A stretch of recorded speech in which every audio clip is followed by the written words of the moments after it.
السلام علیکم ورحمۃ اللہ وبرکاتہ.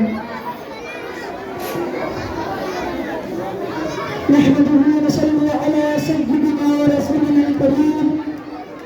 أما بعد فأعوذ بالله من الشيطان الرجيم. بسم الله الرحمن الرحيم. إنما المؤمنون الذين إذا ذكر الله وجلت قلوبهم وإذا تليت عليهم آياته زادتهم إيمانا وعلى ربهم يتوكلون. صدق اللہ العظیم. ہر لفظ کو سینوں میں بسالے تو بنے بات، ہر لفظ کو سینوں میں بسالے تو بنے بات، تابوں میں سجانے کو یہ قرآن نہیں ہے. میرے بزرگوں اور دوستوں اور میری پردہ نشین مہربانوں، میں آج کی نشست میں اس سوال کا جواب دینا چاہتا ہوں کہ بہت سے لوگ قرآن کی تلاوت کرتے ہیں لیکن پھر بھی ان کا ایمان نہیں بنتا اور انہیں ایمانی کیفیات نصیب نہیں ہوتے. حالانکہ اللہ تعالیٰ نے ایمان والوں کی نشانی یہ بتائی کہ جب انہیں قرآن آیت پر وہ سنائی جاتی ہے تو وہ ان کا ایمان بڑھا دیتی ہے. ہم جھوٹے ہو سکتے ہیں لیکن اللہ کا کلام جھوٹا نہیں ہو سکتا. ہم دیکھ رہے ہیں کہ لوگ قرآن خوانیاں کرتے بھی ہیں اور کراتے بھی ہیں لیکن جھوٹ بول رہے ہیں، سیدھی کاروبار کر رہے ہیں، حرام دکھا رہے ہیں، رشوت بھی لے رہے ہیں، ناپتول میں گڑبڑ بھی کر رہے ہیں، ظلم کے مرتکب بھی ہو رہے ہیں، بے پردہ کے فحش میں مبتلا ہے، فحش فلمیں اور گانے بھی چل رہے ہیں. یہ سب کچھ ہو رہا ہے اور قرآن خوانی بھی ہو رہی ہے. اب بتلائیے کہ ایمان بنے تو کیسے بنے؟ دوا بھی کھا رہے ہیں، زہر بھی کھا رہے ہیں، زندگی بچے گی تو کیسے بچے گی؟ بلکہ قرآن خوانی کو پیشہ بنانے والے نے تو قرآن کی جتنی بے توقعی کی ہے اور کسی نے نہیں کی. ان کے کھانے پینے کا جہاں کہیں بھی انتظام کر دو، یہ قرآن کھانے کے لیے تیار رہتے ہیں. ویڈیو اور گانے بجانے کی دکان پہ افتتاح قرآن خوانی سے ہو رہا ہے، سنیما کا افتتاح قرآن خوانی سے ہو رہا ہے. ان پیشے والوں کو حلال حرام سے کوئی غرض نہیں، انہیں تو بس کھانے پینے سے غرض ہے اور قرآن خوانی کرنے والوں کو جائز ناجائز حرض اور باطل سے غرض نہیں بلکہ انہیں اپنے کاروبار کو طرف دینے سے غرض ہے. انہوں نے مولوی صاحب سے سن رکھا ہے کہ قرآن خوانی کرنے سے کاروبار میں برکت ہوتی ہے. برکت کا مطلب ان کے خیر میں یہ ہے کہ 2 سے 4 ہو جاتے ہیں اور 4 سے 8 ہو جاتے ہیں. وہ قرآن خوانی اسی قسم کی برکت لیے کراتے ہیں ورنہ انہیں قرآن کے احکام سے کوئی سروکار نہیں. علامہ زرکشی رحمۃ اللہ علیہ نے تشریف کشاف میں یہود کے بارے میں روایات نقل کی ہے کہ وہ تورات کو حریر اور دیوار کی زندانوں میں رکھتے تھے، اسے سونے سے معزز کرتے تھے لیکن نہ تو اس کے حلال کو حلال سمجھتے تھے اور نہ اس کے حرام کو حرام سمجھتے تھے. سوچئے اور خوب سوچئے کیا ہمارا بھی یہی حال نہیں ہے؟ قرآن کو ریشمی گرافوں میں لپٹا جا رہا ہے، چوما چاٹی بھی ہو رہی ہے لیکن عمل کرنے کے لیے کوئی تیار نہیں.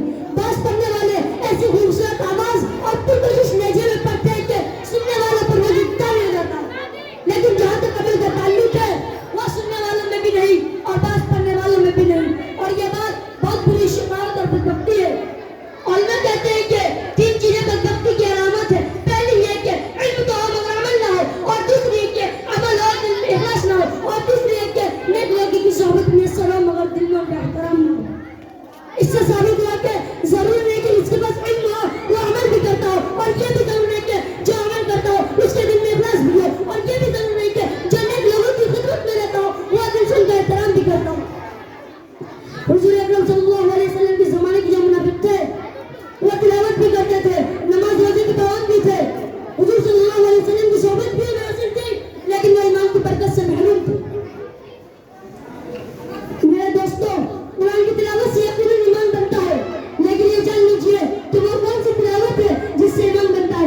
یہ وہ تلاوت ہے جو تصدیق اور تعظیم کے ساتھ کی جائے اور اگر تم میں تعظیم اور اخلاص نہ ہو تو تلاوت کے باوجود ایمان میں زیادتی نہیں ہوگی.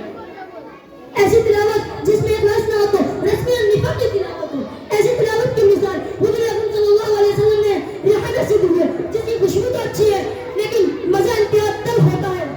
اور جو شخص ایمان اور اخلاص کے ساتھ تلاوت کرے اس کی تلاوت مثال حضور صلی اللہ علیہ وسلم نے نارنگی سے دی ہے جس کی خوشبو بھی اچھی ہے، رنگ بھی اچھا ہوتا ہے اور مزہ بڑا خوشگوار ہوتا ہے. یہ لوگ تلاوت کرتے ہیں تو قرآن میں محنت کرتا ہے کیونکہ وہ ظلم بھی کرتے ہیں اور قرآن کے الفاظ بھی پڑھتے ہیں. لعنت اللہ علی الظالمین، جھوٹ بھی بولتے ہیں اور قرآن کے الفاظ بھی پڑھتے ہیں. لعنت اللہ علی الکاذبین، کافروں والے کل کے بھی اختیار کرتے ہیں اور یہ بھی پڑھتے ہیں.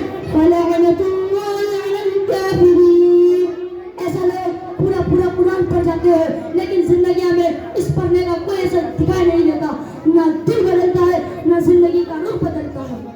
حضرت حسن بصری رحمۃ اللہ علیہ کی فرمایا کرتے تھے کہ پہلے جب کوئی شخص رات میں تلاوت کرتا تھا تو بڑی وظائف کی وجہ سے اس کا تلاوت کا اثر اس چہرے میں محسوس ہوتا تھا، اور اب یہ حالت ہو گئی کہ اس تلاوت کی مثال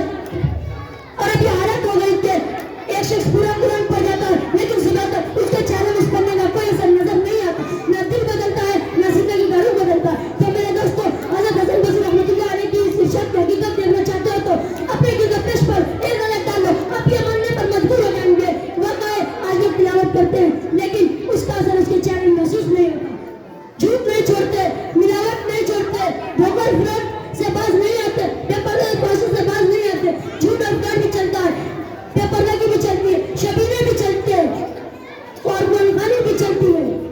آپ خود فیصلہ کریں کہ ہم کس قسم کی تلاوت کرتے ہیں، نفاقی تلاوت یا ایمانی تلاوت اور حقیقی تلاوت۔ اگر ہم لوگ ایمانی اور حقیقی تلاوت کریں تو انشاءاللہ تعالی دل میں ایمانی کیفیت ضرور پیدا ہوگی۔